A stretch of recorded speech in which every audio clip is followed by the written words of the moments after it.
Ito ay rated SPG. Striktong patnubay at gabay ng magulang ang kailangan. Maaaring may masiselang tema, lengguwahe, karahasan, sexual, horror o droga na hindi angkop sa mga bata. Sa wakas ay matatapos na nga ang kasamaan nga nito ni Venice at ni Vivian dahil bistado na nga sila dahil sumuko na nga itong si Sugar at sinabi niya na nga ang katotohanan sa mga palma na inutusan nga lang siya nito ni Vivian na ipagpalit nga ang DNA test result nga nito ni Tata at ni Venice upang ang matakasan nga ang mga kasalanan nga nito sa mga palma.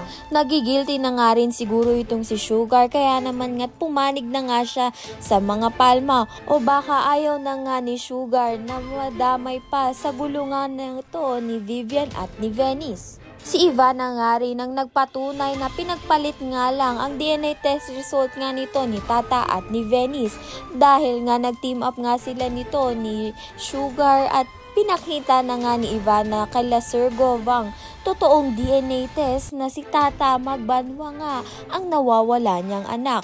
Ngunit hindi nga rito natatapos dahil ito nga si Francis ay handa pa rin ngang pakasalan nga itong si Tata. Kahit anong mangyari ay mamahalin pa rin nga raw ni Francis ito nga si Tata. Ngunit malalagay nga sa peligro ang buhay nga nito ni Tata dahil nga ay gusto na nga paslangin ni Venice ang kanyang sarili. Ngunit nakita niya nga itong si Tata at si Tata na nga lang raw ang papaslangin niya dahil nga ay nagsiselos na nga siya sa buhay nga nito ni Tata na palagi na lang nga raw siyang pinipili.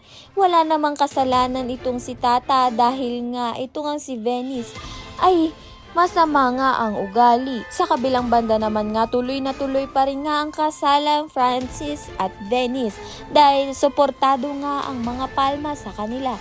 Lalong-lalo na nga itong si Lola Sweet na napalambot nga ang puso nga nito ni Tata. Abangan nga natin ang bonggang kasalan ni Francis at ni Tata. Ayan at iba pa ang dapat natin pakaabangan. Maraming salamat sa iyong panonood.